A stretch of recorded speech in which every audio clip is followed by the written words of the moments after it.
MSLI T V, رہنمائی بدلتی دنیا کے لیے۔ رمضان أقبل فالقلوب مريضة والنور أمسى خافتا بكياني.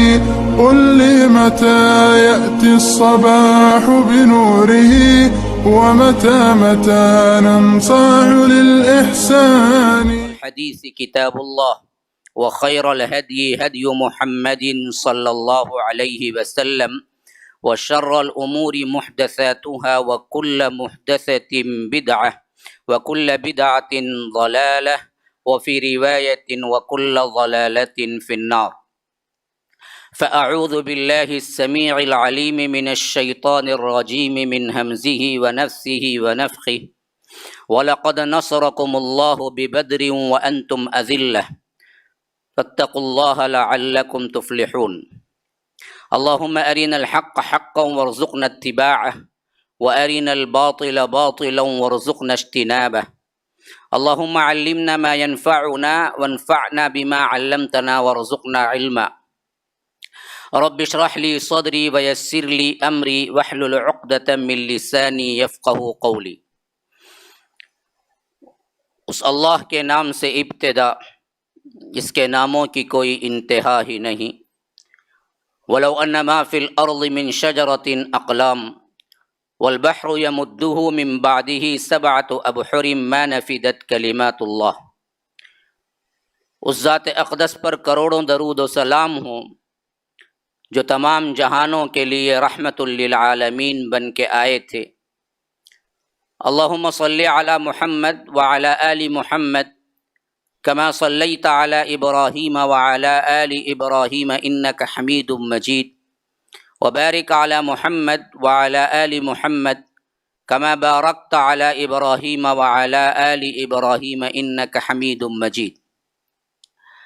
برادران اسلام، واجب الاحترام بزرگوں، دوستوں، عزیز ساتھیوں، لائق احترام ماؤں اور بہنوں، سیرت خاتم النبیین صلی اللہ علیہ وسلم کے 30 اہم ترین واقعات. اس موضوع کے ضمن میں اللہ تبارک و تعالی کے فضل و کرم سے ہم مدنی زندگی میں پہلی ہجری کے متعلق بہت سی باتیں سن چکے ہیں. گزشتہ کا جو خلاصہ میں نے آپ کے سامنے پیش کیا تھا اس میں اہم ترین بات یہ تھی کہ اللہ کے رسول صلی اللہ علیہ وسلم غزوہ بدر سے پہلے غزوات یا سرائے، جس کی جمع سرایا ہے، یہ کیوں کیے؟ کیا یہ ایک طرح کی لوٹ مار تھی نعوذ باللہ، یا قوت مل جانے پر ڈکٹیٹرشپ تھا؟ تو میں نے خلاصگی کے ساتھ آپ لوگوں کو کئی دلائل سے سمجھایا کہ ایسی کوئی بات نہیں تھی. یہ اللہ تبارک و تعالی نے جنگ کی اجازت دی اس بنیاد پر کہ 13 سال ان پر ظلم ہوا اور اس کے بعد بھی ظلم ہوتا رہا.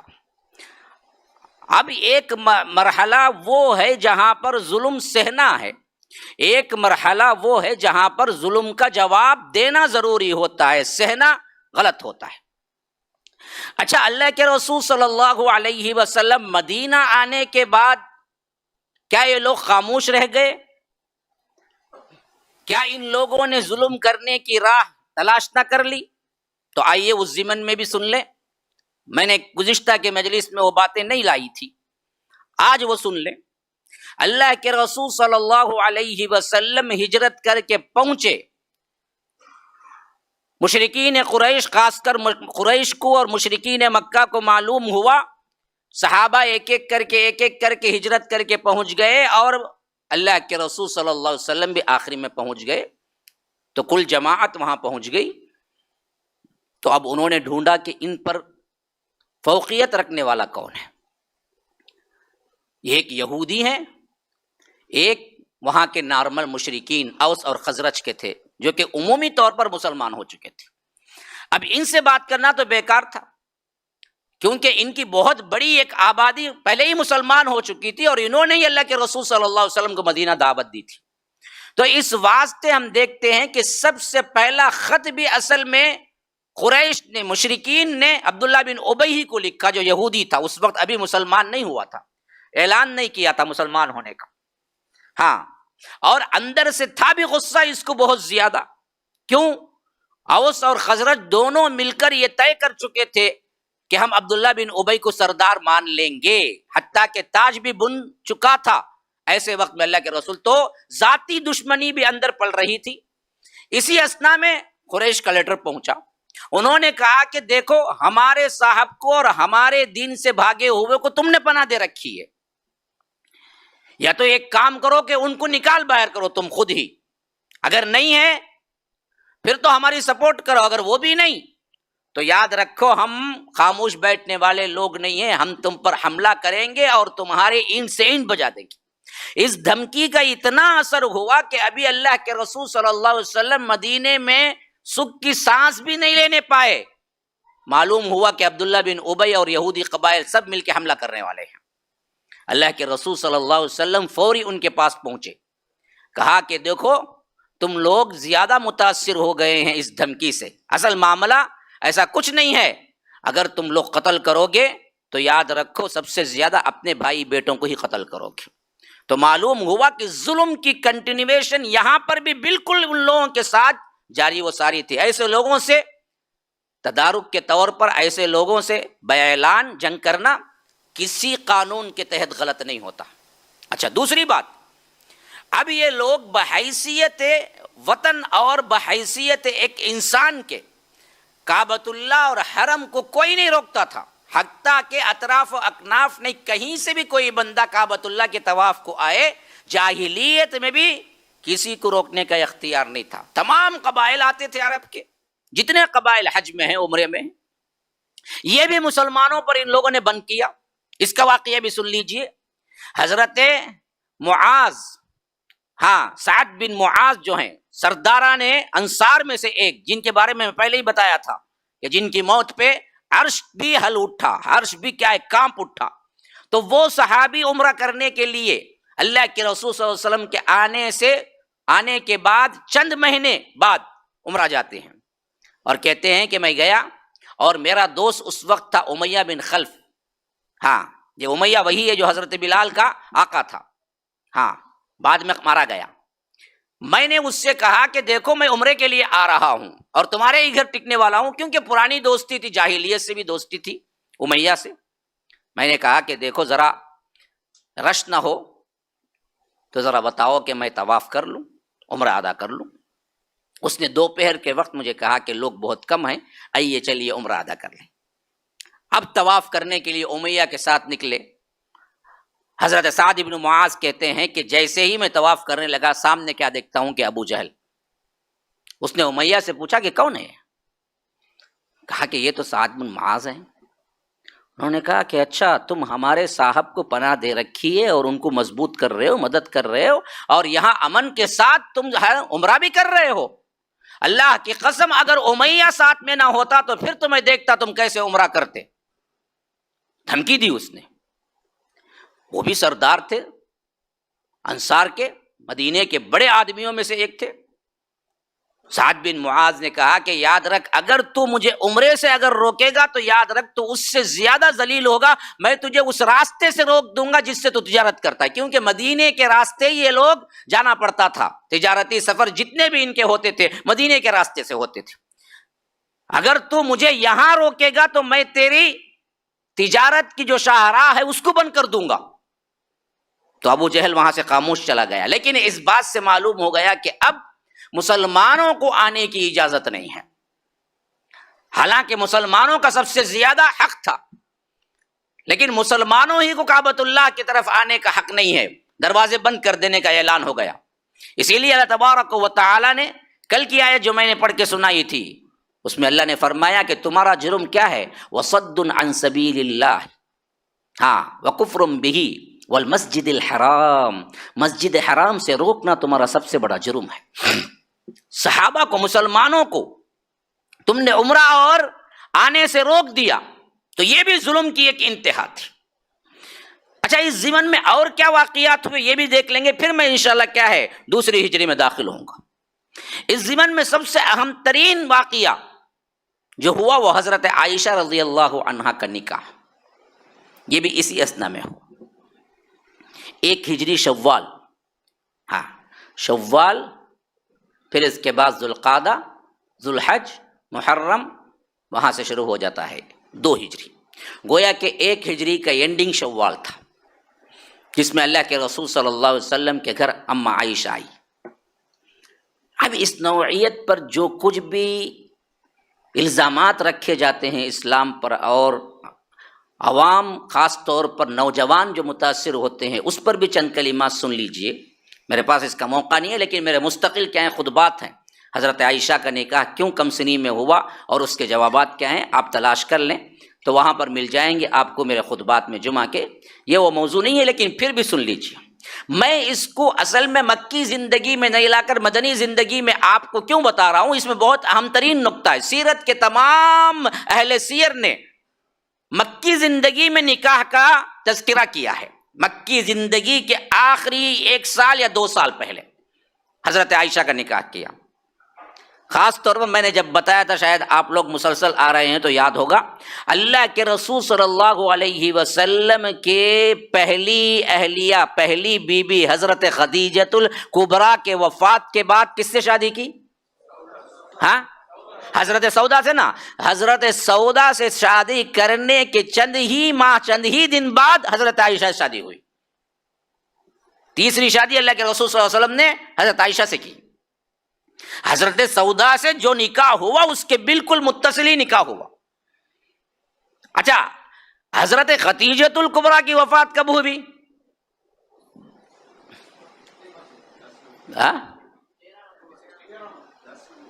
بالکل 10 نبوت میں۔ کیا مجھے سب چاپی لے کو پورا ہضم کرا لینا پوچھتے ہیں؟ 10 نبوت میں شیب ابی طالب سے باہر نکلے 10 نبوت میں، اور 10ویں نبوت میں حضرت خدیجۃ الکبریٰ، ابو طالب دونوں وفات پا گئے۔ ہاں، اب حضرت خدیجۃ الکبریٰ کے وفات کے بعد حضرت سودا کا پیغام آیا ان کی سہیلی کی طرف سے، اللہ کے رسول نے ان سے نکاح کر لیا۔ ان کا یہ 6واں نکاح تھا، اللہ کے رسول صلی اللہ علیہ وسلم کا دوسرا نکاح تھا، اور وہ معمر بھی تھی، تقریباً 50 سے اوپر رہی ہوں گی۔ ہاں، لیکن ان کے خدمات بہت تھے۔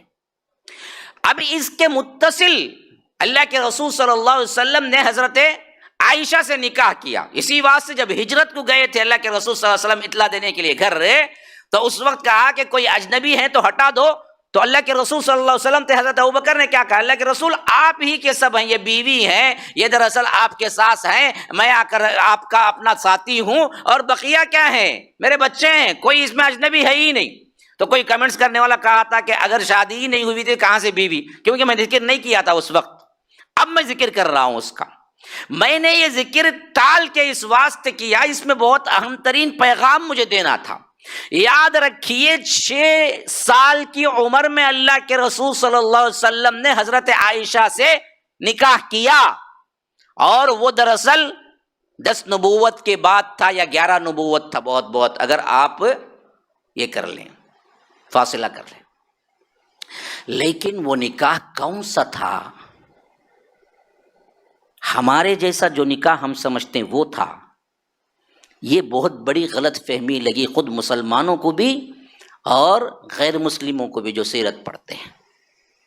یہ نکاح وہ نکاح نہیں تھا۔ اگر اس نکاح کو میں عام زبان میں کہوں تو وہ ایسے ہی تھا جیسے ہم بولتے ہیں نسبت، ہاں نسبت طے ہوئی بولتے ہیں نا، اس حیثیت کا نکاح تھا۔ یہ نکاح جائز ہے اسلام میں، اب بھی ہے، یاد رکھو۔ یہ وہ نہیں نکاح تھا کہ چھوٹی بچی کو 6 سال کی بچی کو، نابالغ بچی کو اللہ کے رسول صلی اللہ علیہ وسلم اپنے حرم میں رکھ لیے، نعوذ باللہ۔ یہ سمجھنے میں بہت بڑی غلط فہمی ہوئی ہے لوگوں کو، اور خود ہم مسلمانوں کو بھی سمجھ نہیں آتا، کیونکہ نکاح کا لفظ آتا۔ اما عائشہ 6 سال کی عمر میں اللہ کے رسول نے شادی کی، 53 سال کے، ارے 6 سال میں بچی کہاں بڑی ہوگی؟ ارے یہ تو بھائی بالکل ہی غلط ہوا بھائی۔ اب اس کے اوپر کیچڑ اچھالنے والے اور اچھالنے، دیکھو جی ایسے کیے تمہارے صاحب یہ، اب ان کے پاس جواب نہیں ہوتا کیونکہ پتہ ہی نہیں ہوتا وہ نکاح نہیں ہے جو تم سمجھ رہے ہو نکاح جو ہوا تھا وہ نکاح نسبت کے اعتبار سے ہوا تھا۔ رخصتی کب ہوئی تھی؟ یہاں 3 سال بعد، جب 9 سال کے تھے اللہ کے رسول صلی اللہ علیہ وسلم کے ساتھ جب رخصتی ہوئی، حضرت عائشہ 9 سال کی تھی، وہ 11 12 13 اور یہاں کا 1، 3 سال زائد ہو چکے تھے۔ اس وقت حضرت عائشہ بالغ بھی ہو گئی اور 9 سال میں نکاح جائز بھی ہے۔ رخصتی تب ہوئی، تبھی اللہ کے رسول صلی اللہ علیہ وسلم کے گھر میں حضرت عائشہ آئی، ورنہ صدیق اکبر ہی کے گھر میں پل رہی تھی، وہیں پر تھی۔ یہ چیز ہمارے ہاں بالکل مخفوض ہے، ہمارے ہاں یہ نکاح نہیں ہوتے، یعنی نکاح اب رخصتی 2 سال بعد، نکاح اب رخصتی 3 سال بعد، نکاح اب رخصتی 4 سال بعد، یہ سسٹم ہمارے پاس نہیں ہے، اس واسطے ہم کو سمجھ نہیں آتا۔ عربوں میں اب بھی ہے، یہ بالکل عام بات تھی وہاں کے معاشرے میں، نکاح کے لیے پہلے کر دی جاتی، اور میں نے بعض علاقوں میں خود دیکھا ہوں، ابھی بھی مسلمانوں میں یہ رواج ہے۔ ہاں یو پی میں ہے، اچھا تمہیں جا کو آئے رہیں گے بابا، میں نہیں گیا، مجھے نہیں معلوم کہاں جا کو آئی، بہرکیف ہے۔ لیکن ابھی میں قریب میں ایک نکاح پڑھایا تھا ایک بچے کا، رخصتی 1 سال بعد تھی، نکاح پڑھا دیا اس کا میں، ہاں اس اعتبار سے کہ وہ بچہ بھی پڑھ رہا تھا یا کچھ کام کی تلاش میں تھا، تو بیٹی کے باپ نے یا کوئی نے شرط رکھی کہ بھائی جب کام مل جائے گا نا تب کریں گے ہم رخصتی، نکاح ہو جائے، کیونکہ جائز ہو جائے گی، بات چیت حرام نہیں ہوگی۔ فون پہ یاد آئی کبھی اپنی ہی بیوی سے بات کر رہا ہے، کوئی غلط، یہ آج کے دور میں بہت اہم ترین چیز ہے۔ ہاں انہیں لو کر کو لولان ہو کو ادھر ادھر پھرتا نہ بیکار ہے، اس سے بہتر کیا کر سکتے ہیں، اسے نکاح کر دو بھائی۔ ہاں اب بچہ پڑھ رہا ہے نا، ارے پڑھنے کے بعد رخصتی کر دو نا بھائی، اب تو جائز تو ہو جائے گی نا، بات چیت معاملات پورے جائز ہو جائیں گے نا، اسے دیکھنا، اس سے بات کرنا، کچھ وقت بتانا، آنا جانا ہو سکتا ہے، نکاح تو ہو گیا، رخصتی بعد میں رکھ لینا۔ ایک بچہ پڑھ رہا ہے اور ایک بچی پڑھ رہی ہے، دونوں کیا ہے پڑھ رہے ہیں، لیکن اب سیف سائڈ زندگی کا، عصمت کا، عزت کا مسئلہ کیا ہے، گھروں کے اندر معاملات، کزنس ہیں دونوں، ایک ساتھ پلے بڑے ہیں، دیکھے بھالے ہیں، اب اس کے لیے سب سے بہترین آئیڈیا کیا ہے جی، نکاح کر دو، رخصتی بعد میں رکھ لو، مسئلہ ختم۔ اب وہ بھی ایک کی ہو جاتی، یہ بھی ایک کا ہو جاتا، اب الا بلا سوچتا بھی نہیں، راتوں میں پریشان ہوتا بھی نہیں اٹھ کو، کیونکہ اس کے لیے مل چکی ہے اسے، اب بات کرنے کی نوبت آئی، بات کر لے، ہاں کبھی ہنسی مذاق کی نوبت ہے، پورا حلال ہے بالکل، چیٹنگ کر لے، کیا کھونا چیٹنگ کر، کوئی مسئلہ، حلال ہی ہے، تو تیری بیوی ہے وہ، کوئی مسئلہ نہیں۔ حرام کاری میں جا کے پڑھ کو، یہاں کے فیس بک میں، وہاں کے نمبرات میں، بعد میں مارا کھا کو، جوتا کھا کو، کیا اس کے بعد پولیس اسٹیشن میں بیٹھ کو، بعد میں کیا کرتے، مجبوراً بھاگ کو جاؤ شادی کرتے، پولیس والا کرتا ہو ابھی شادی بعد میں، ہاں کئی کو مصیبت ہے نا آپشن۔ اسی آپشن کے تحت اصل میں کیا ہے، یہی ہوا تھا اللہ کے رسول صلی اللہ علیہ وسلم کے ساتھ بھی، یہ مائنر اور چھوٹی بچی کا مسئلہ ہی نہیں تھا کچھ، اصل یہ رواج تھا، یہ اسلام نے بھی باقی اب رکھا ہے، اور اسی رواج کے مطابق اللہ کے رسول صلی اللہ علیہ وسلم نے حضرت ابو بکر صدیق کے پیغام کو قبول کیا۔ بیٹی کا باپ اپنی بیٹی دینے پہ راضی ہے تو تم کو کیوں جی چلتا، ہاں تم کیوں بولتے بیچ میں؟ صدیق اکبر جانتے ہیں، وہ دینے کے لیے راضی تھے اللہ کے رسول۔ اچھا اب اس میں دیکھو، اگر کوئی یہ جرم ہوتا، یہ لوگ جو کچھ نہیں کیے تو جادوگر، دیوانہ، فلاں فلاں اذیتیں دے رہے تھے، چھوٹی بات کو موٹی کر کے پہاڑ بنا کے رائی کا بتا رہے تھے، خالی ایک دن پہلے کیا ہے حضرت عبداللہ ابن جہش نے کیا کر دیا تھا، ایک قافلے پہ حملہ کر دیا تھا تو بات مشہور کر دیے دہشت گرد ہے، تو اللہ کے رسول صلی اللہ علیہ وسلم 6 سال کی بچی سے نکاح کرے تو یہ لوگ خاموش بیٹھتے، ایسے دشمن۔ پہلے بولنا کون تھا، کون تھے بھائی؟ ہاں مشرکین مکہ، کہاں بولے ایک ایک لائن لے کے آؤ، پوری تاریخ کھنگال ڈالو، میں بولتا ہوں حدیث نہیں، پوری تاریخ کھنگال ڈالو، ایک لائن مشرکین مکہ کا لے کے آؤ۔ انہوں نے اعتراض کیا ہے کہ بھائی آپ نے چھوٹی بچی سے کیوں نکاح کیا جبکہ آپ نبی بولتے ہیں، ایک لائن نہیں لا سکتے، کیوں؟ وہ مسئلہ ہی نہیں، غلط سمجھا دیا گیا، چھوٹی بچی سے نکاح کیا ہوا؟ وہ نکاح بطور اگریمنٹ کے ہوا، نکاح ہی ہوا. اور یہ چیز اب بھی جائز ہے، بول رہا ہوں نا میں. اب بھی ہم اپنے عصمت کے لیے، بچوں کی عصمت کے لیے، بچوں کی عزت کے لیے، بچوں کی نگاہ کی حفاظت کے لیے اب بھی کر سکتے ہیں. جب تک بڑی نہیں ہوتی تب تک باپ ذمہ دار ہے، باپ کر سکتا ہے. چھوٹی بچی کو کیا بھائی عقل رنگی؟ برابر بھائی آپ بولتے ہیں اسلام نے دونوں طرفہ دیا ہے، دو طرفہ بھی ہے. جب تک وہ بڑی نہیں ہو جاتی تب تک باپ کے ہاتھ میں ہے، باپ کرتا. اب باپ کیا، بڑی ہو گئی پھر نہیں مانی، پھر بھی آپشن ہے، پھر بھی آپشن ہے وہ بچی کو، چاہے تو وہ انکار کر سکتی ہے. ہاں دونوں کا ساتھ ساتھ چلنا ہے نا جی، مجبور نہیں کیا نا اسلام نے. مثلا سمجھو کہ چھوٹی بچی تھی، نکاح کر دیا، بڑی ہوئی، اب منگیتر اس نے دیکھا کہ بھائی یہی ہے وہ جس سے نکاح ہوا تھا. اب وہ بولتی ہے کہ نہیں بھائی مجھے تو پسند نہیں آیا، آپ نے کر دیا. کیا اس کو آپشن نہیں دیا؟ اسلام نے اس کو آپشن دیا. چاہو تو تم باپ کے نکاح کو باقی رکھو، چاہے تو توڑ دو. تم کہہ سکتی ہو مجھے پسند نہیں ہے، تو پھر کیا ہے؟ باپ زبردستی نہیں کر سکتا. باپ کا بھی ہونا چاہیے، ساتھ میں بچی کی بھی اجازت ہونی چاہیے. یہ دونوں دیا اللہ کے رسول. اسی واسطے ایک صحابیہ آئی اللہ کے رسول صلی اللہ علیہ وسلم کے پاس اور پوچھا کہ اللہ کے رسول میرے باپ نے مجھے وہاں شادی کر کے دے دی ہے جہاں مجھے پسند نہیں ہے. تو اللہ کے رسول صلی اللہ علیہ وسلم نے اختیار دیا، چاہے تو تم کیا ہے طلاق لے لو، تم کو اختیار ہے. لیکن اس صحابیہ نے کہا کہ اللہ کے رسول میں جہاں باپ نے کیا ہے وہیں پر راضی ہوں، لیکن یہ بتانے کے لیے میں آ کے رپورٹ کی کہ عورتوں کو بھی حق ہے اپنا. انہوں نے توڑا نہیں اس کو، انہوں نے یہ کہا کہ یہ چیز میں آپ کے سامنے اس واسطے لائی ہوں کہ عورتوں کو بھی انتخاب کا حق ہے، جیسے باپ کو حق ہے ویسے ہی بچی کو بھی حق ہے. دونوں مل کے ایک پر اتفاق کرتے ہیں تو نکاح ہے. نہ اپنی مرضی سے یہ الگ ہو سکتی ہے، نہ باپ اپنی مرضی سے ان پر جبرن کوئی معاملہ ٹھوس سکتا ہے. دونوں کا چلنا چاہیے، یاد رکھو، یاد رکھو، دونوں کا ہونا چاہیے. یہ بھی نہیں ہو سکتا کہ بچی آ گئی، باپ کیا جی باپ میری زندگی میں چنوں گی، یہ بھی نہیں چل سکتا. لا نکاح الا بولی، نکاح نہیں ہوتا اس کا، رجسٹر میرج ہوتی نہیں، حرام ہے وہ، یاد رکھو. بابا سے نکل کے بھاگ کے آ کے شادی کرتی عورت شادی ہوتی نہیں، حرام ہے وہ. اگر بچہ پیدا ہوا زانی ہے انہیں. اللہ کے رسول صلی اللہ علیہ وسلم نے 3 مرتبہ کہا لا نکاح الا بولی، لا نکاح وشاہد عدل. ہاں ولی کی اجازت انتہائی ضروری ہے، اور ولی باپ کے ہوتے ہوئے کوئی بن بھی نہیں سکتا، الا ہے کہ وہ کافر وغیرہ کچھ ہو مسئلہ. ہاں باپ ہے تو باپ ہی ہے اجازت، لیکن صرف باپ اپنی مرضی ٹھوس نہیں سکتا بچی پر.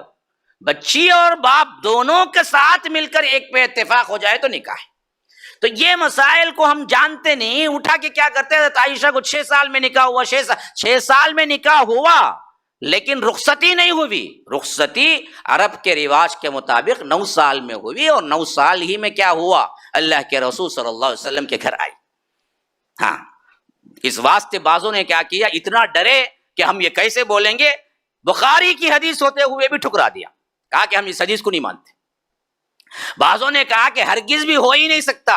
اللہ کے رسول صلی اللہ علیہ وسلم نے نکاح ان کا جب ہوا تھا وہ 19 سال کی تھی، فلاں تھا، یہاں سے کھینچ تان کر کے، جیسے میں پہلے بتایا تھا نا وہی حال ہوا کہ اللہ کے رسول جنگ کیسے کریں گے، یہ سب مدافعاتی جنگ ہے، ڈیفنس کیا ہے بول کے ادھر ادھر سے لا کے کھڑا کر دیا. ایسے ہی حضرت عائشہ کے معاملے میں بھی بہت سے اہل علم ٹھوکر کھائے، بلکہ بعضوں نے تو کیا کھلم کھلا بخاری کی حدیثوں کو بھی رد کر دیا، کہا کہ ہم نہیں مان سکتے کہ 6 سال میں اللہ کے رسول نے نکاح کیا ہو.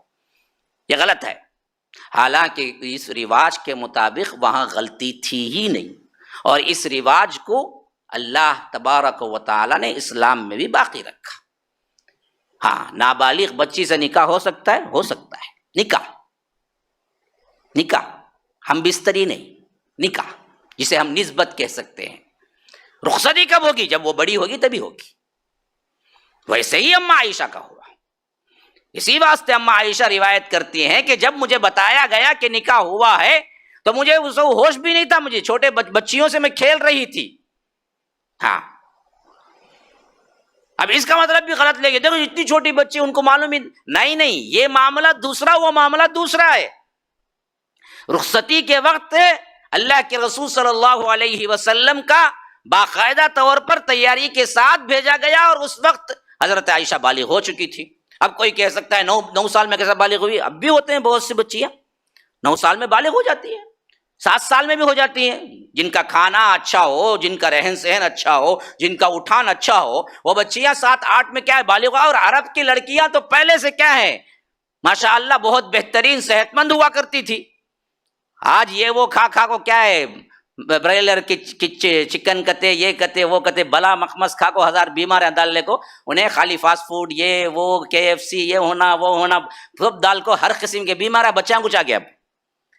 وہ زمانے میں بالکل صاف ستھرا معاملہ تھا، بہترین رزق ملتا تھا، گاؤں کا رزق ہوتا تھا، تو بچے بھی کیا ہے ماشاءاللہ نشو نما ہوتے تھے، ان کی اٹھان بہت اچھی ہوتی تھی۔ تو 9 سال میں بالغ ہونا کوئی انہونی بات ہے ہی نہیں، اور اب بھی ہو رہا ہے بہت سے بچیاں 9 سال میں۔ اب بالغ ہوتے ہی نکاح کرنے پہ کوئی چیز ہے ہی نہیں آپ کے لیے رکاوٹ۔ یا اور بات ہے کہ یہاں گورنمنٹ لگا لی، یا گورنمنٹ بھی اپنا جی لگائی۔ ہاں، ان کے بابا آدم کو پکڑو، انہوں کا تو کیا کرے، گاندھی جی 13 سال میں شادی کرے، ہاں ان کی 13 سال کا تو انہیں کتنی گریں گی، انہیں 11 سال کی رہیں گی۔ ہاں مہاتما کو نہیں مانتے تمہیں، پھر کہے کہ ہندوستانی۔ آج سے 50 سال 70 سال پیچھے چلے جاؤ، شادیاں ویسی ہوتی تھی، 11 سال 12 سال بس، اس سے زیادہ نہیں کرتے تھے۔ ابھی بھی گاؤں میں ہو رہی ہے، جائیے آپ راجستھان چلے جائیے کہیں، میں خود 2 بچوں کا نکاح پڑھایا تھا، بہت سال پہلے کے واقعہ ہے، یاد نہیں ہے مجھے، لیکن تقریباً کرونا سے بھی پہلے کا، 2 بھائیوں کا۔ میں پریشان ہو گیا، دلہا بلا کے بیٹھائے تو چھوٹے چھوٹے 2 بچے، بعد میں اندر چل جاؤں، ہاں کیا بھائی نوچ کیا بھائی نوش ہو بھائی 2 جنے کیا بھائی ایسا، ہاں یہاں رواج ہے بھائی، کیا بھی مسئلہ نہیں، سب پتا ہے، دفتر بھی مل جاتا ہے۔ یہ وہ ایکٹ آنے سے بھی پہلے کا زمانہ ہے، اب تو ذرا بڑھا دیا انہیں، ہاں کیا تو انہیں کرا نہیں نا، ایسا معلوم نے کیا بول وہ شادی، انہیں ایک کوارا، ہاں اب کیا بولیں گے بھائی، عجیب مسائل، یہ لوگ کیا جا کے سنبھالیں گے، اسے معلوم نے گھریلو زندگی کیا بول کے، انہیں جا کے کیا کرتا کرتے، اب عورتوں کی رکشا کرتا کرتے انہیں۔ اچھی بات، تو یہ چیزیں تھی اصل میں۔ اگر اس نوعیت سے آپ حضرت عائشہ کو نکاح کے سمجھیں گے تو بالکل کوئی بھی ایسی انہونی ہوئی ہی نہیں اس میں۔ رخصتی تو برابر 9 سال میں ہوئی اللہ کے رسول صلی اللہ علیہ وسلم کی، اور وہ مدینے میں ہوئی، تب اللہ کے رسول صلی اللہ علیہ وسلم نے ان کے لیے حجرہ بنایا۔ ہاں یہ وہ واقعات تھے جو غزوہ بدر سے پہلے ہو گئے۔ ہاں ابھی سوچتا ہوں کوئی واقعہ چھوٹا تو نہیں ہے، غزوہ بدر سے پہلے جو سیرت نگاروں نے ذکر کیے ہیں میں وہ ایک ایک کر کے آپ کے سامنے ذکر کر دیا ہوں، جہاں تک ہو سکے ممکن حد تک بڑے جتنے واقعات ہیں وہ تمام کے تمام میں نے ذکر کر دیے ہیں۔ اب اس کے بعد ہاں ایک دوسری بات بھی سوچ رہا، روزہ بھی اصل میں کیا ہے غزوہ بدر سے پہلے ہی فرض ہوا، وہ بھی یاد رکھ لو، 2 ہجری میں، رمضان 17 کو تھا غزوہ بدر، اور اس رمضان سے پہلے کا جو شعبان تھا تبھی روزے فرض ہوئے مسلمانوں پر، جو آیت اتری یا ایھا الذین آمنوا کتب علیکم الصیام کما کتب علی الذین من قبلکم، یہ روزے جو ہوئے فرض ہوئے۔ اور یاد رکھو روزہ مکے میں بھی تھا، لیکن وہاں کا معاملہ الگ تھا، یہاں کا معاملہ احکامات میں بتدریج حکم کا پہنچنا ہر معاملے میں ہے۔ ہم خالی کیا ہیں، شراب میں مشہور ہے، شراب حرام کیا ہوئی، اچانک حرام ہوئی یا ایک ہی حکم میں حرام ہوئی؟ نہیں، عموماً مشہور ہے۔ کیسے حرام ہوئی؟ ہاں پہلے بتایا گیا کہ نہیں، نماز کا دوسرا حکم، وہ دوسرے بار آیا حکم۔ پہلے یہ حکم کہ یسألونک عن الخمر والمیسر، لوگ پوچھتے ہیں شراب اور جوے کے بارے میں کیا حکم ہے، تو اللہ نے صرف اتنا کہا قل فیہما اسم کبیر ومنافع للناس، گناہ ہے بڑا لیکن ذرا لوگوں کے واسطے نفع بھی ہے، بس اتنا ہی بولا، کوئی تنقید نہیں ہوئی۔ پھر دوسرا حکم آیا کچھ عرصے بعد، وہ حکم کیا تھا؟ دیکھو لا تقربوا الصلاۃ وانتم سکارا، نشے کی حالت میں نماز کے قریب مت جاؤ. تو اب اس میں کیا ہو گیا، دن میں پینے والے جتنے صحابہ تھے چھوڑ دیے، کیونکہ دن میں پیئیں گے تو ظہر عصر مغرب بالکل متصل ہیں تو نمازیں چلے جائیں گی، کیونکہ نشے کی حالت میں نماز کے قریب نہیں جانا. تو رات میں ہی پینے والے رہ گئے تھے. پھر تیسرا حکم آیا کچھ دنوں بعد، اس میں اصل میں حرام ہوا. یا ایھا الذین آمنوا انما الخمر والمیسر والانصاب والازلام رجس من عمل الشیطان فاجتنبوہ. رک جاؤ. تو یہ جو تدریج ہے نا، یہ جو ترتیب ہے نا، ہم کیا سمجھتے ہیں صرف شراب میں ہوا؟ نہیں، شراب میں بھی یہی ترتیب رہی، نماز میں بھی یہی ترتیب رہی، صیام میں بھی یہی ترتیب رہی. سود تو بالکل آخری زمانے میں حرام ہوا. تو یہ ہر معاملے میں ایک ترتیب رہی کہ فوری 5 نمازیں ایسے ہی سسٹم سے فرض ہو گئی. نہیں، پہلے 2 نمازیں ہوئی، پھر اس کے بعد نمازیں ہوئی بھی تو 2 رکعت ہوئی، 4 رکعت والی کوئی نماز نہیں تھی. ہر نماز 2 ہی رکعت تھی، جیسے ہم سفر میں پڑھتے ہیں. اب اس کے بعد جب 2 فجر کے، 4 ظہر کے، 4 عصر کے، 3 مغرب کے، 4 عشاء کے، یہ جب فرض ہوئے تو جو 2 رکعت پڑھتے تھے اللہ نے اس کو نماز سفر کے لیے رکھ دیا. سفر کا سسٹم ہونچ رہ گیا، فرض کے لیے 2 بڑھا دیے گئے.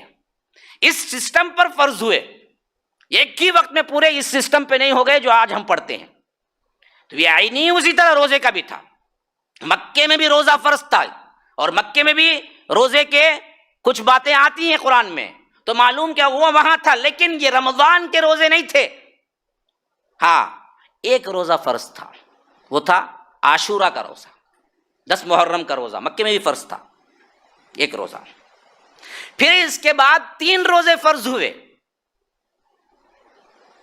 3 روزے ہر مہینے کے 3 ایام 20 جو ہم پڑھتے ابھی بھی نوافل کے طور پہ رکھتے ہیں، 13 14 15، یہ 3 روزے فرض تھے جب تک مدینہ نہیں آئے تھے. یہ 3 روزے رکھتے تھے. پھر اس کے بعد رمضان المبارک کے مکمل روزے فرض ہوئے. وہ جو مکمل روزے فرض ہوئے نا، یہی کیا ہے، ہجرت کا دوسرا سال تھا. تو ادھر روزے فرض ہوئے، ادھر بدر شروع ہوئی. یوں سمجھو یہ حکم بھی اللہ تبارک و تعالی نے بدر سے قریب ہی دیا. یہ تمام واقعات ہو چکے ہیں. پھر اس کے بعد غزوہ بدر ہوا. ابھی اس کا معاملہ کیا ہے یہ بھی ذرا غور سے سن لو. میں نے پہلے بتایا تھا کل کے درس میں، ذوالعشیرہ، اس کے لیے اللہ کے رسول صلی اللہ علیہ وسلم خود صحابہ کو لے کے نکلے. یہ غزوہ تھا جس میں معلوم ہوا کہ قریش کے لوگ بہت مال لے کر تجارت کے نیت سے شام جا رہے ہیں، ان کو روکنا تھا.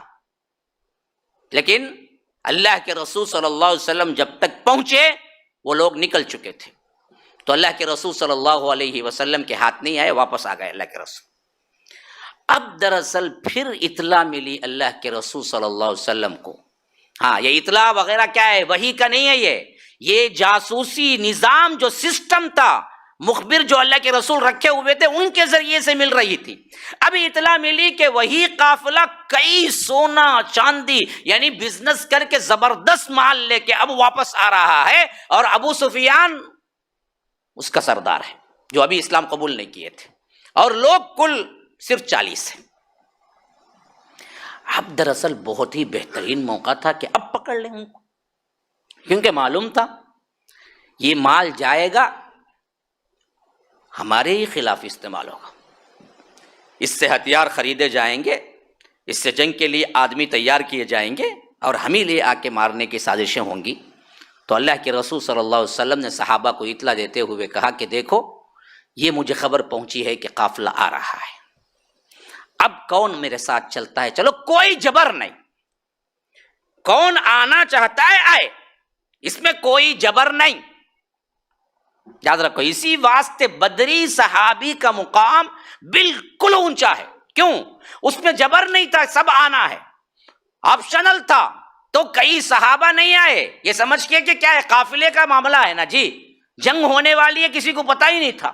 جنگ ہو گئی اتفاق سے، اور وہ لوگ جو آگے بڑھ کے آ گئے ان کی فضیلت ہی الگ ہوگی. بدری صحابی کا مقام ہی الگ ہے، یاد رکھو. ان کا مقام اور غیر بدری صحابی کا مقام دونوں ایک ہو ہی نہیں سکتے۔ اللہ کے رسول صلی اللہ علیہ وسلم نے ان کے بارے میں کوئی گفتگو کرتا تو منع کر دیتے، اور ان کے بارے میں کوئی بات غلط کہتا تو منع کر دیتے۔ حاطب بن ابی بلتع ایک صحابی ہیں، بدری ہیں، ان کے ہاتھ سے غلطی ہوئی تو ان کے غلام نے ایک مرتبہ کہا کہ مجھے تو ایسا معلوم ہوتا ہے کہ یہ کیا ہیں، منافقین میں سے مل گئے ہیں، آپ کے رازوں کو بول دیا ہے۔ کہا کہ خاموش، وہ بدری ہے، اور بدری صحابہ کے بارے میں اللہ کے رسول نے کہہ دیا کہ اللہ نے انہیں یہ آپشن نہیں بلکہ کھلا یہ اعلان دے دیا کہ افعلوا ما شئتم، جو چاہے کرو، انی قد غفرت لکم، میں تمہیں معاف کر دوں گا، تم جنتی ہو۔ ہاں، کچھ بھی ہو جائے غلطی، اللہ تم کو معاف کر دے گا۔ یہ بدری ہے، کیونکہ اس وقت اعلان کے بغیر نکلے تھے۔ تو اللہ کے رسول صلی اللہ علیہ وسلم نے کہا کہ بھائی قافلے کا مسئلہ ہے، کون آنا چاہتا ہے؟ صحابہ تیار ہوئے جو آنا چاہتے تھے۔ اب یہ صحابہ نکلے تو روایتوں میں ہے کہ 313 سے 319 تک روایتیں آئی ہیں۔ بعض اہل سیر کہتے ہیں 313 تھے، بعض کہتے ہیں 314 تھے، بعض کہتے ہیں 319 تھے۔ مشہور ترین روایت ہے کہ 313 تھے، اور ان میں 80 پر 2 سے 80 پر 6 تک مہاجرین تھے، مکے والے تھے، بقیہ سب کے سب انصار تھے۔ 313 میں صرف 80 پر 6 لوگ تھے جو کہ مہاجرین تھے، بقیہ پورے کی پورے کیا تھے؟ انصار تھے جو آگے بڑھ کے آئے۔ ابھی اس قافلے کو لے کر اللہ کے رسول صلی اللہ علیہ وسلم اس قافلے کو روکنے کے لیے جو ابو سفیان کی سرگردگی میں آ رہا تھا پہنچے، تو یہ کیا ہوا کہ یہ جو خبر اللہ کے رسول نکلے نا، وہ وہاں کا جو ابو سفیان کا جو نظام سسٹم تھا جاسوسی کا، وہ بھی بہت ہی تیز اور چالاک تھا۔ اسے معلوم ہو گیا کہ اللہ کے رسول صلی اللہ علیہ وسلم آ رہے ہیں۔ اب وہ پھونک پھونک کے قدم رکھ رہا تھا، کون سے راستے سے آ سکتے ہیں، راستہ بدلو، کچھ بھی کرو۔ یہاں تک کہ کیا کیا، وہ آگے بڑھ بڑھ کے راستہ ڈھونڈتا گیا کہ کہیں کوئی نشان تو نہیں ہے۔ تو اللہ کے رسول صلی اللہ علیہ وسلم کو جس مخبر نے آ کے خبر دی، جس صحابی نے آ کے خبر دی کہ قریش اس راستے سے آ رہے ہیں، وہاں جب وہ اونٹ کو بٹھایا نا تو اونٹ کی مینگنیاں پڑی ہوئی تھی۔ ابو سفیان وہاں پہنچا اور اس کے بعد اس نے کیا کیا کہ وہ مینگنی کو اٹھا کے توڑا۔ کیا چالاکیاں ہیں دیکھیے، ذہین کیسے ہوتے ہیں عرب دیکھیے۔ توڑ کے کہا تو وہاں سے بینجی نکلی۔ اس نے کہا کہ ضرور مدینے والے یہاں تک پہنچ گئے، راستہ بدلو،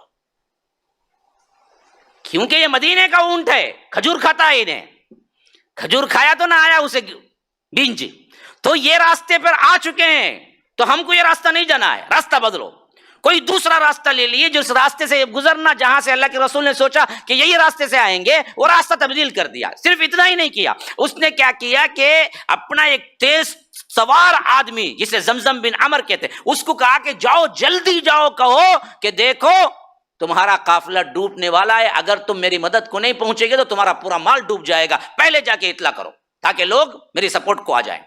اب یہ زمزم بن عمر گھوڑا سوار بڑا تیز رفتار سیدھے بھاگا، مکہ پہنچا، اور کان وہ زمانے میں کیا ہوتا، جاہلیت کی نشانی ہوتی تھی ایمرجنسی کے لیے، کہ کیا کرتے تھے، ایمرجنسی کسی کو بلانا ہوتا تو پہلے کیا کرتے تھے، آتے ہی اونٹ کا کان کاٹ دیتے تھے، کاٹنے سے خون بھی بہتا تھا اور لوگوں میں مشہور بھی ہو جاتا تھا۔ پھر اس کے بعد اپنا گریباں چاک کر لیتے تھے، پھر کسی پہاڑی پہ کھڑے ہو کر پکارتے تھے کہ ایمرجنسی جلدی آؤ، تو لوگ فوری طور پر اکٹھے ہو جاتے تھے۔ تو اس نے بھی یہی کیا، پہلے اونٹ کی جو کان تھا اس کو کاٹا، پھر اس کے بعد اپنا گریباں چاک کیا اور کسی اونچی جگہ کھڑے ہو کے پکارنے لگا کہ لوگوں جلدی آؤ، تمہارا قافلہ ڈوب چکا ہے، اگر تم اس وقت نہیں نکلو گے تو پھر تو پورا مال تمہارا مسلمانوں کے ہاتھوں چلے جائے گا۔ تو سب بھاگ کے آ گئے۔ اب جو سب جمع ہوئے تو پوچھا کیا ہوا، کہا کہ دیکھو ایسا ایسا معاملہ ہے، ہم 40 لوگ ہی ہیں اور ہمارے پاس اتنا سونا ہے اور اتنی چاندی ہے اور اتنی چیزیں ہیں، یہ سب لے کے ہم کو آنا ہے، ایسے وقت میں اگر تم لوگ ان کے لیے نہیں نکلو گے پھر تو معاملہ ختم، اللہ کے رسول صلی اللہ علیہ وسلم کے ہاتھوں میں قافلہ اٹک جائے گا اور سب پورا مال چلا جائے گا۔ اب سب نے تیاری کر لی، یہ کل 1000 لوگ تھے، بلکہ 1300 لوگ تھے جو پورے تیار ہو گئے، سب بڑے سردار اس میں داخل ہو گئے، ابو جہل، بڑے بڑے لوگ، عتبہ، شیبہ، ربیعہ، سب، سوائے ایک نہیں گیا، وہ ہے ابو لہب۔ یہ بدبخت بولا کہ میں نہیں، میرے لیے ایک اور آدمی کو میں بھیج دیتا ہوں، میں نہیں جا سکتا۔ ہاں، یہ جتنے اچھلتے ہیں نا اندر بڑے درپک ہوتے ہیں، یاد رکھو، سامنے نہیں آتے، پیچھے کا کام کرتے ہیں۔ آج بھی وہی ہے، سامنے جو دکھتے ہیں اصل میں نہیں اترتے، ڈنگے فساد سب کرنے والے کیا ہیں؟ الگ لوگ ہیں، اس کے حکم دینے والے الگ لوگ ہیں۔ تو بہرکیف اس نے کہا کہ میں نہیں آ سکتا، میں ایک آدمی کو بھیج دوں گا۔ 4000 درہم قرض تھا، ایک آدمی کو اس نے کیا کیا تھا؟ 4000 درہم قرض دے رکھا تھا، اسے پکڑا کے کہا کہ میری طرف سے چلے جاؤ تم، 4000 درہم معاف تم کو۔ اب انہیں دیکھا ماشاءاللہ کیا ہے، چھپ کے معاف ہو رہا ہے، چل جائیں گے ساتھ میں۔ تو اس طرح ابو لہب کے مقابلے میں ایک آدمی آ گیا، مسئلہ ختم ہو گیا۔ تو اب یہاں سے یہ لوگ 1300 نکلے، ادھر سے ابو سفیان وہ قافلے کو لے کے نکلے، یہاں تک کہ معلوم ہوا جب اللہ کے رسول وہاں پہنچے جہاں پر امید تھی کہ یہاں قافلہ ملے گا، وہاں قافلہ بچ نکلا۔ ابو سفیان نے پہلے ہی دیکھ لیا تھا کہ یہاں سے اون گزرا ہے مدینے کا تو اسی راستے آئیں گے، تو انہوں نے کیا کیا تھا؟ راستہ بدل لیا۔ جب راستہ بدل لیا تو وہ کیا ہو گئے؟ آگے نکل گئے، یہاں پھر دوبارہ بھی قافلہ چھوٹ گیا۔ اب یہ قافلہ چھوٹا نا، پھر ایک دوسرے سفیر کو بھیجا ابو سفیان نے، کہا کہ دیکھو جس ایمرجنسی کے واسطے میں نے بھیجا تھا اب دراصل کیا ہے، وہ ایمرجنسی ختم، میں بچ نکلا، اس اعتبار سے آپ لوگ واپس چلے جاؤ۔ یہ کون بول رہا ہے؟ خود ابو سفیان ہے۔ جس حیثیت سے ایمرجنسی سے میں نے بلایا، اب دراصل ہوا یہ کہ قافلہ بچ نکلا اور ہم آ گئے ہیں مکے کے قریب، اس واسطے اب جنگ کی ضرورت نہیں، تم واپس جاؤ۔ اب یہ ابو جہل کی اکڑ تھی، یہ بدبخت نے کہا کہ نہیں، اب ہم نکل گئے، اب ہماری دھاک بٹھا کے آئیں گے، ہم واپس نہیں جائیں گے، ہم ضرور جائیں گے مدینے تک، 3 روز وہاں قیام کریں گے، ہماری لڑکیاں ڈانس کریں گی، ہم شراب پیئیں گے، ناچیں گے، کودیں گے، یہاں تک کہ سب پہ دھاک بٹھائیں گے کون ہے ہمارے مقابلے پہ آنے والا، پھر اس کے بعد ہم نکل کے واپس آئیں گے، ہم ایسے ہی واپس نہیں جائیں گے۔ اسی میں ایک دوسرا سردار تھا اخنس بن شریق، اس نے کہا کہ دیکھو جی اصل معاملہ کیا تھا، قافلے کو بچانا تھا، اب قافلہ بچ نکلا تو خواہ جا کے چھیڑنا مسلمانوں کو اچھا نہیں ہے، تم یہ غلط کر رہے ہو، مقصود تو قافلے کو بچانا تھا، قافلہ تو بچ نکلا، اب دراصل کیا ہے، اچھی بات سنو، واپس نکلیں گے۔ یہ عقل مند انسان تھا۔ کیا بھائی کچھ مسئلہ کیا؟ اچھا نگرانی ہو رہی ہے کہ ماشاءاللہ۔ تو اخنس بن شریق نے دیکھا کہ یہ مانتا نہیں ہے، تو اس نے کہا کہ دیکھو جی میری بات مانو، یہ تو میرے 300 آدمی ہیں، میں لے کے نکلتا ہوں۔ تو 1300 جو نکلے تھے، 300 لے کے الگ نکل گئے، 1000 باقی رہ گئے، اسی میں پھوٹ پڑ گئی، 300 لوگ نکل گئے۔ اب 1000 لوگ ابو جہل کی سرگردگی میں آ گئے۔ اس نے کہا کہ دیکھو ہم جائیں گے، دھاک بٹھائیں گے اور دیکھیں گے یہ لوگ ہم سے لڑتے ہیں نہیں لڑتے ہیں، لڑو یا نہ لڑو، 3 دن تو ہم سامنے ان کے رہیں گے اور پوری دھاک بٹھا کے ایسی آئیں گے کہ پھر ہماری طرف نگاہ بھی نہیں اٹھا کے دیکھ سکتے۔ تو یہ آگے بڑھ گیا۔ اب یہ آگے بڑھے، ادھر اللہ کے رسول صلی اللہ علیہ وسلم اس مقام پہ پہنچے جہاں قافلہ ملنا تھا، اور معلوم ہوا قافلہ تو نکل گیا ہے، لیکن ابو جہل کے 1000 سوار لے کے وہ دراصل حملے کو آ رہا ہے۔ بالکل عجیب مسئلہ، الٹ ہی ہو گیا پورا معاملہ۔ جس حیثیت سے نکلے تھے وہ ایک قافلے کو اٹیک کرنا تھا جس کے پاس زیادہ سونا مال تھا، اور صرف 40 لوگ تھے اور 313 ادھر نکلے تھے، تو بہت خوش تھے صحابہ عمومی طور پر، 40 لوگ ہیں، کوئی بڑی لڑائی نہیں ہوگی اور بہت بڑا مال ہاتھ آئے گا، پھر کیا ہے ہم لے کے آ جائیں گے۔ لیکن اب معاملہ یوں پلٹا کہ 313 یہ ہو گئے، اس سے دگنا نہیں تگنا لشکر پورا تیار ہو کے ادھر سے آ رہا ہے۔ اب اللہ کے رسول صلی اللہ علیہ وسلم فوراً ایمرجنسی میٹنگ کر رہے ہیں، کہاں؟ مدینے کے باہر، وہیں جہاں پر بدر کا مقام قریب تھا۔ اب اللہ کے رسول صلی اللہ علیہ وسلم نے کہا کہ مسلمانوں، میرے صحابیوں، مجھے مشورہ دو میں کیا کرنا ہے۔ اب ہم تو آئے تھے اس نیت سے نہیں لڑنے کے لیے کہ 1000 لوگ کا مقابلہ ہوگا، لیکن اب تو 1000 لوگ ہو گئے، کیا کریں گے؟ مقداد بن اسود اٹھ کھڑے ہوئے، یہ دراصل کیا ہے، مہاجرین میں سے تھے۔ انہوں نے کہا اللہ کے رسول اگر آپ کہیں کہ ہمیں سمندر میں کود جائیں تو ہم کود جائیں گے، اگر آپ کہیں کہ ہمیں آگے بڑھنا ہے آگے بڑھ جائیں گے، اگر آپ کہیں کہ قتال کرنا ہے قتال کر لیں گے۔ ہم ان کی طرح نہیں کہیں گے جس طرح موسیٰ کو بنی اسرائیل نے کہا تھا کہ فَاذْهَبْ أَنْتَ وَرَبُّكَ فَقَاتِلَا إِنَّا هَاهُنَا قَاعِدُونَ، کہ تم اور تمہارا رب جا کے لڑو، ہم یہاں بیٹھ کے تماشا دیکھتے ہیں۔ ہم ہرگز وہ نہیں کہیں گے، آپ جیسے حکم دیں گے ہم اپنے مال سے اپنی جان سے ہر طرح خدمت کرنے کو تیار ہیں۔ اگر آپ کہیں کہ لڑائی ہو تو ہم لڑنے کے لیے تیار ہیں۔ اللہ کے رسول صلی اللہ علیہ وسلم نے پھر بھی کہا کہ لوگوں مجھے مشورہ دو، تو صدیق اکبر نے بھی یہی بات کہی۔ کئی مہاجرین صحابہ اٹھ کے کہا کہ اللہ کے رسول آپ بے فکر رہیں، جو حکم آپ دیں گے ہم کرنے کو تیار ہیں۔ لیکن اللہ کے رسول صلی اللہ علیہ وسلم پوچھتے رہے کہ صحابہ سے آپ مجھے مشورہ دو، آپ مجھے مشورہ دو۔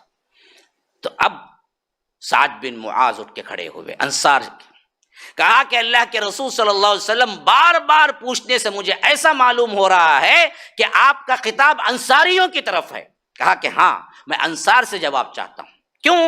مہاجرین تو میرے ساتھ آئے ہیں، انصار کا معاہدہ میرے ساتھ اس بات پر ہوا ہے کہ اگر کوئی مدینے میں اٹیک کیا تو ہم دراصل ضرور مدد کریں گے، لیکن ہم یہ مدینے سے باہر آئے ہیں تو تم پر کیا نہیں ہے، کیا نہیں ہے، سپورٹ کرنا ضروری نہیں ہے۔ معاہدہ جو ہوا تھا مدینے کے اندر سپورٹ کرنے کا معاہدہ ہوا تھا تمہارے ساتھ، یہ ہم مدینے کے باہر ہیں، تو میں چاہتا ہوں کہ تمہاری رائے کیا ہے۔ تو اب سعد ابن معاذ کھڑے ہوئے کہا کہ اللہ کے رسول جو انصار صحابہ جو مہاجر صحابہ کہیں وہی ہے، اگر آپ کہیں کہ ہمیں لیتے لیتے ایک جگہ کا نام لیا بہت دور، وہاں تک بھی اگر آپ کہیں تو ہم آپ کے ساتھ چلیں گے۔ ہم بھی وہی کہتے ہیں جو ہمارے بھائی مہاجرین نے کہا کہ آپ جو حکم دیں گے ہم کرنے کو تیار ہیں۔ اب اللہ کے رسول صلی اللہ علیہ وسلم کا چہرہ کھل اٹھا۔ جب خوشی ہوتی تھی تو اللہ کے رسول صلی اللہ علیہ وسلم کا چمکدار چہرہ ایسا ہوتا گویا کہ کیا ہے، نور ہے جو برس رہا ہے اوپر سے۔ اللہ کے رسول صلی اللہ علیہ وسلم اس جواب سے خوش ہو گئے، کہا کہ پھر تو ہم لڑائی کریں گے، جس کا ذکر سورہ انفال میں اللہ کر رہا ہے، احدى الطائفتين انها لكم وتودون ان غير ذات الشوكة تكون لكم ويريد الله ان يحق الحق بكلماته ويقطع دابر الكافرين ليحق الحق ويبطل الباطل ولو كره المشركون۔ اب اللہ تبارک و تعالیٰ نے آیتوں میں ذکر کیا ہے کہ دیکھو رسول اس وقت تم سے کہہ رہے تھے، اللہ نے دو گروہوں میں سے کسی ایک کا تم سے وعدہ کر رکھا ہے، احدى الطائفتین، ایک یا تو تم ان 1000 فوجیوں سے، ان 1000 مشرکین مکہ سے لڑو گے اور فتح پاؤ گے، یا نہیں تو یہ 40 لوگوں کا جو قافلہ ہے اس سے لڑو گے یا تو فتح پاؤ گے، دونوں میں سے کوئی ایک ہوگا، تمہیں ضرور ملے گا۔ احدى الطائفتین، دو جماعتوں میں سے کوئی ایک۔ لیکن بعض صحابہ جن کا ابھی کمزور ایمان تھا ان کا مسئلہ کیا تھا، انہا لکم وتودون ان غیر ذات الشوکہ، چاہتے تھے کہ جو دراصل 40 کا قافلہ ہے جو بغیر کچھ لڑائی کیے ہاتھ آنے والا ہے وہ مل جائے، ان غیر ذات الشوکہ تکون لکم۔ لیکن اللہ کیا چاہتا ہے، وَيُرِيدُ اللَّهُ أَن يُحِقَّ الْحَقَّ بِكَلِمَاتِهِ، اللہ یہ چاہتا تھا کہ حق حق بن کے ظاہر ہو جائے، باطل باطل بن کے ظاہر ہو جائے، 1000 سے مٹبیڑ ہو جائے اور باطل نیست و نابود ہو اور فتح ہو جائے۔ اللہ یہ چاہتا تھا، تم میں کے بعض ہی چاہتے تھے۔ یہ پوری تفصیل آپ انفال پڑھیے، حیران رہ جائیں گے۔ جب تک اس پس منظر کو بدر کو نہیں سمجھیں گے نا، سورہ انفال کی یہ آیات آپ کو سمجھ ہی نہیں آئیں گی۔ قرآن سمجھنے کے لیے سیرت اور احادیث کا کتنا اہم رول ہے، تبھی آپ کو سمجھ آئے گا کہ اللہ تبارک و تعالیٰ نے انفال میں جو بدر کا تبصرہ کیا ہے، جب تک آپ پیچھے پوری سیرت نہیں یاد رکھتے آپ کو آیات کے معنی سمجھ ہی نہیں آئیں گے۔ آگے بڑھواتا ہے، اذ یغشیکم النعاس امنۃ من وَيُنَزِّلُ عَلَيْكُم مِّنَ السَّمَاءِ مَاءً لِّيُطَهِّرَكُم بِهِ وَيُذْهِبَ عَنكُم رِّجْزَ الشَّيْطَانِ وَلِيَرْبِطَ عَلَىٰ قُلُوبِكُمْ وَيُثَبِّتَ بِهِ الْأَقْدَامَ اذ یوحی ربک الی الملائکۃ انی معکم فثبتوا الذین آمنوا۔ ان آیات کو آپ کیا سمجھیں گے؟ اگر بدر کا موقع آپ کو یاد نہیں ہے، یاد کرو وہ موقع، اذ یغشیکم النعاس، اللہ تبارک و تعالیٰ تم پر اونگ طاری کر رہا تھا، غشی اسی سے یغشی ہے، غشی طاری ہونا، اونگ طاری ہونا۔ اذ یغشیکم النعاس امنۃ منہ، اور اللہ تبارک و تعالیٰ تم پر امن طاری کر رہا تھا اس کے ذریعے سے، اونگ کے ذریعے سے۔ ایک بھی اونگ بھی آ رہی تھی، دل میں مضبوطی بھی آ رہی تھی، عجیب معاملہ تھا۔ اللہ نے خاص بدری صحابیوں پر یہ فضل کیا تھا، یغشیکم النعاس امنۃ منہ وینزل علیکم من السماء ماء لیطہرکم بہ۔ پھر اس کے بعد اچانک اللہ نے بارش نازل کر دی، اس کے ذریعے سے کیا ہو؟ تم پاک ہو جاؤ، لیطہرکم بہ ویذھب عنکم رجز الشیطان، جو غلاظتیں ہیں دل میں شیطان کی طرف سے جو نجس ہے وہ نکال دے تمہارے دلوں سے اللہ تعالیٰ، وَلِيَرْبِطَ عَلَىٰ قُلُوبِكُمْ، اور تمہارے دلوں کو مضبوط کر دے، وَيُثَبِّتَ بِهِ الْأَقْدَامَ، پھر تمہارے پاؤں کو ثابت قدم کر دے۔ إِذْ يُوحِي رَبُّكَ إِلَى الْمَلَائِكَةِ أَنِّي مَعَكُمْ فَثَبِّتُوا الَّذِينَ آمَنُوا سَأُلْقِي فِي قُلُوبِ الَّذِينَ كَفَرُوا الرُّعْبَ فَاضْرِبُوا فَوْقَ الْأَعْنَاقِ وَاضْرِبُوا مِنْهُمْ كُلَّ بَنَانٍ۔ اب دراصل ایک ایک کی گردن پر، ایک ایک کی جوڑ پر مارو تلوار، اللہ تبارک و تعالیٰ فتح دے گا تمہیں۔ اب یہ آیتیں بدر کا پس منظر سمجھے بغیر آپ سمجھ ہی نہیں سکتے، یہ کس کی طرف اشارہ ہے؟ تو جیسے ہی اللہ کے رسول صلی اللہ علیہ وسلم نے صحابہ سے بات کر لی، کہا کہ چلو۔ پھر بدر کے مقام کے آنے سے پہلے ایک جگہ اللہ کے رسول صلی اللہ علیہ وسلم نے قیام کیا۔ انصار میں سے ایک صحابی آئے، پوچھا اللہ کے رسول یہ وحی کے مطابق آپ نے یہ جگہ کو چوز کیا ہے یا اپنے تدبیر کے اعتبار سے؟ کہا کہ میں اپنی تدبیر کے اعتبار سے یہ جگہ اچھی سمجھا جب جنگ کے لیے۔ کہا کہ نہیں اللہ کے رسول، یہ جگہ صحیح نہیں ہے، اگر ہم اس جگہ پڑاؤ ڈالیں گے تو وہ جگہ بہت اچھی ہے۔ یہ دیکھیے کیسے فرق کر رہے ہیں صحابہ، کون سا وحی ہے اور کون سا غیر وحی ہے۔ یہ تدبیر جنگی تدبیر تھی، تو صحابی نے کہا اللہ کے رسول یہ زمین صحیح نہیں ہے لڑنے کے لیے، یہ زمین پہ اگر ہم رہیں گے تو یہ بالکل صحیح ہوگی ہمارے لیے، کیونکہ یہ زمین ہمارے واسطے بہتر ہو سکتی ہے۔ اگر پانی پڑے تو زمین میں جذب ہوں گے، اور زیادہ کیا ہوگا، یہ زمین جو پتریلی ہے اگر پانی پڑ کے دھل جائے تو قدم اور جم جائیں گے۔ تو اللہ کے رسول نے کہا تم صحیح کہتے ہو، اس جگہ سے ادھر تبدیل کر دیا۔ اب آمنے سامنے مقابلہ ہوا، ادھر 1000 ادھر 313۔ صحابہ بیان کرتے ہیں کہ ہمارے ہاتھوں میں تلواریں تھیں، لیکن ایسا نیند کا غلبہ تھا کہ میری تلوار 2-3 مرتبہ چھوٹتے چھوٹتے بچی، ایک جھونکا آتا تھا نیند کا، پھر اس کے بعد تلوار ہاتھ میں پکڑ لی۔ یہی وہ نعاسم بن اللہ تعالیٰ کہتا ہے، یہ نیند طاری کر کے اللہ نے ان کے دل کو مضبوط کر دیا۔ یہ 2-3 جھونکے جو ہوئے بدری صحابہ کو، پھر آنکھ جو کھلی نا فرش ہو گئے بالکل۔ آپ بھی دیکھیے کبھی بھی کھاتے پیتے خیر اللہ کوئی 2 منٹ ایسا اٹھتا، اس کے بعد پھر آدھا دن کام کرتا۔ یہ ایک الگ ٹیکنیک ہے جو بدری صحابہ کو اللہ نے قدرتی طور پہ دیا تھا۔ ایک ہی جھونکا بس پورے کیا ہو گئے تھے، فرش ہو گئے تھے۔ اور اس جھونکے میں ایسے بھی ہوا کہ اللہ تبارک و تعالی جو لشکر تھا اسے کم بتایا، اور یہ لوگ جو تھے وہ بڑھ کے بتایا اللہ نے۔ ہاں، فئتین التقطا فئۃ تقاتل فی سبیل اللہ واخری کافرۃ یرونہم مثلیہم رأی العین، ڈبل۔ یہ ایک دفعہ ایسے بتایا کہ مشرکین تمہارے سے بہت کم ہیں تاکہ مضبوط ہو جائیں، پھر اندر مضبوطی آ گئی تو مشرکین جتنے تھے اس کے ڈبل بتلایا، کیوں؟ جوش آ جائے۔ کیا کیا ہو رہا ہے دیکھیے بدر میں، اور قرآن تبصرہ کر رہا ہے، یہ پورے قرآنی آیات ہیں۔ ان قرآنی آیات کو کیسے سمجھو گے اگر تم سیرت نہ جانو گے، اگر تم احادیث کو نہ جانو گے؟ تو اس طرح آمنا سامنا ہوا تو اللہ کے رسول صلی اللہ علیہ وسلم بھی اصل میں کیا ہے، اس سے پہلے بڑی بہترین تدبیریں کر رہے تھے۔ یہ نہیں کہ صرف وحی الہی سے سب ہو رہا تھا، بلکہ انسانی دماغ کی حیثیت سے جو تدبیریں کرنا ہے وہ سب کچھ کر رہے تھے۔ اللہ کے رسول صلی اللہ علیہ وسلم جب اپنے قافلے کو بٹھا دیے، بدر کے وہ میدان میں آ گئے، تو خود صدیق اکبر کو لے کے نکلے جاسوسی کے لیے کہ یہ لوگ کہاں ہیں، کتنے ہیں، یہ دیکھیں گے۔ ہم نکل کے جا رہے تھے، راستے میں ایک بوڑھا ملا۔ اللہ کے رسول صلی اللہ علیہ وسلم نے پوچھا کہ تمہیں کچھ خبر ہے کہ قریش کا قافلہ کہاں ہے، کتنے ہیں، کچھ معلوم ہے تمہارے؟ اس نے کہا کہ ہاں، لیکن بولوں گا نہیں جب تک کہ آپ لوگ کون ہیں نہیں بتاتے۔ اب اللہ کے رسول کو بتائیں گے تو وہ کیسے بولے گا میں اللہ کا رسول ہوں، یہ صدیق ہیں؟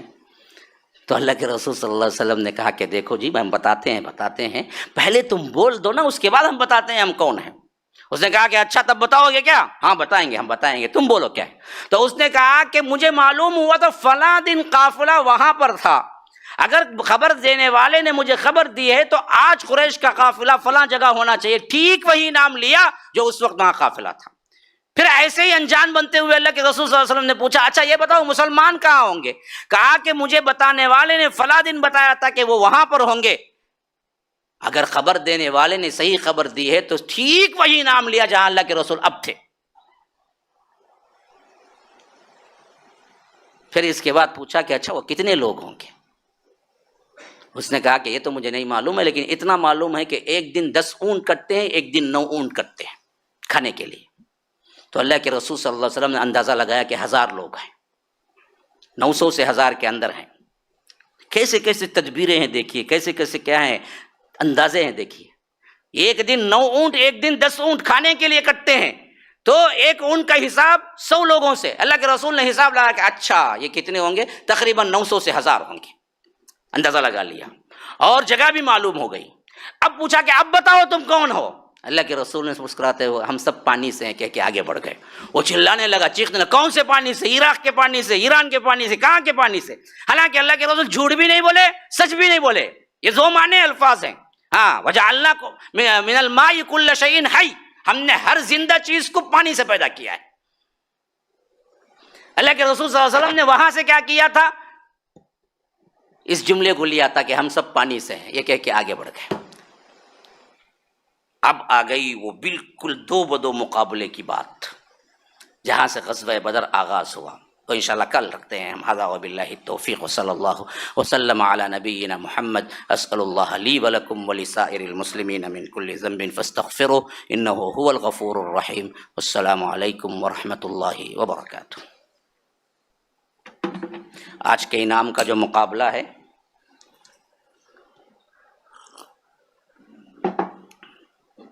ٹوٹل 143، ماشاء اللہ ماشاء اللہ، اللہ اکبر۔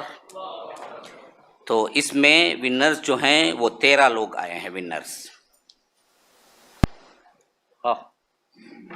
کون جی چھوٹا کون بھی دکھتا ہے نا جی؟ کل آئے ہیں، اور ابھی چھوٹا کون؟ آؤ جی آؤ، تمہیں کیا نام تمہارا؟ ہاں دیر رہے زید کی، اچھا لے اٹھاؤ، کون سے بھی ایک چٹی اٹھاؤ، انکیا بند کرو، لو چاکلیٹ لے لو، چل جاؤ تمہیں۔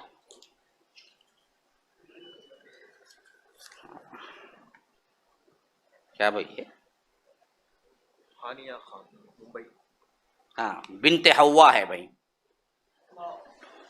اللہ اکبر، ماشاء اللہ، بارک اللہ۔ ہاں آؤ بھائی، دوسرے کون ہے بھی ادھر؟ کنتے بھی ہیں کیا چھوٹے موٹے؟ ہے نا جی، آؤ۔ تمہیں چھوٹے نہیں کی تمہیں، موٹے کی تمہیں، میں چھوٹے سمجھ گا بھائی۔ خیر اٹھاؤ، لے آؤ۔